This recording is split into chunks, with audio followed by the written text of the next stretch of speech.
नमस्कार देवियों सज्जनों, समय चक्र में आपका स्वागत है। मीरा भाईंदर में गणेश भक्तों की आस्था से खिलवाड़। 29 अगस्त की रात करीब 2 बजे सोशल मीडिया पर वायरल वीडियो ने भक्तों के दिलों को आहत कर दिया।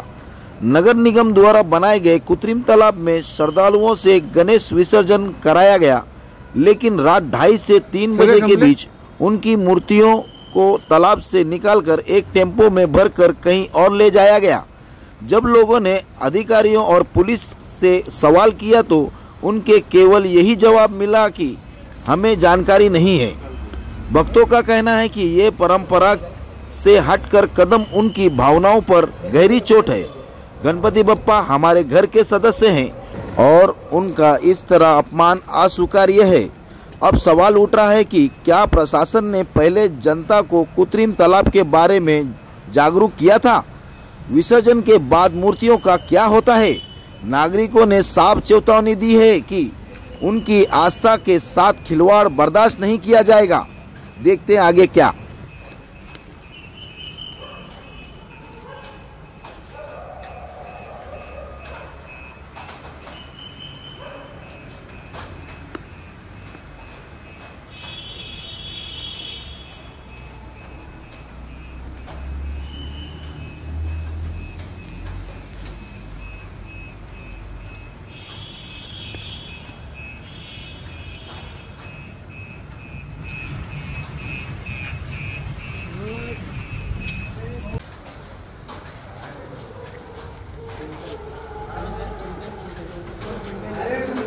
हमारे ऊपर बढ़ रहा बोलता कहीं साइड कोई नहीं दिखाता है, ये नहीं कोई नहीं दिखाता। मैं तो गेट खोला है।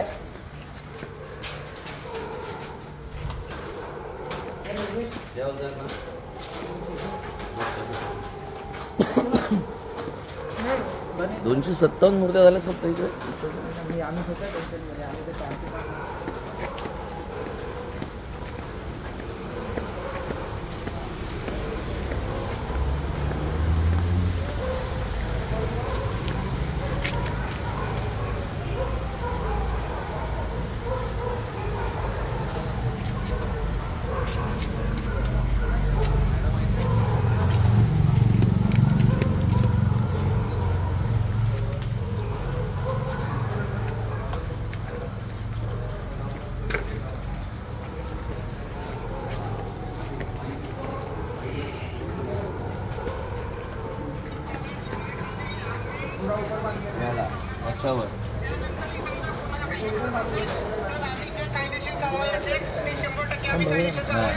योगेश लाड, तुमचं काय म्हणणं आहे?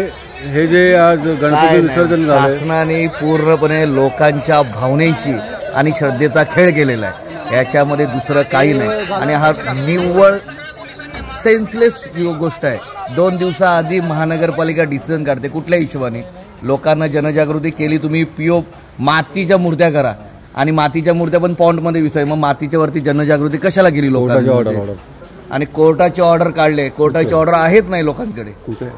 कुठे आहे? काहीच नाही। ह्याच्यामधलं काही म्हणजे काहीच नाही, फक्त आव जाव घेर अपना आहे बस। आणि या ज्या मूर्त्यांचं विटंबन झालंय त्यांच्याबद्दल काय बोलणार तुम्ही? या मूर्त्या आता महानगरपालिकेकडे स्वतःकडे डिसिजन नाही की या मूर्त्या ठेवून काय करणार आहे। तुम्हाला काय माहिती आहे की या मूर्त्या कुठे घेऊन जाणार?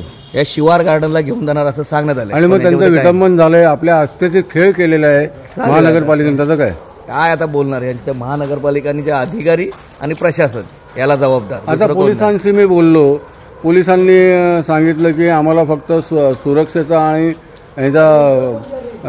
ह्यांच्याबद्दल जागृत काहीच नाही। पोलिसांकडे ह्याच्यामधलं काहीच नाही, फक्त महानगरपालिकेचे अधिकारी बोलतात की ते कोर्टाची ऑर्डर आहे, पोलिसांच्या हातात आहे। कोणाकडेही काही नाहीये, फक्त महानगरपालिकेचे अधिकारी कोण आहे? हुकुमशाही चालवली आहे बस। महानगरपालिकेचा आज अधिकारी कोण आहे इकडे? कोणच नाही।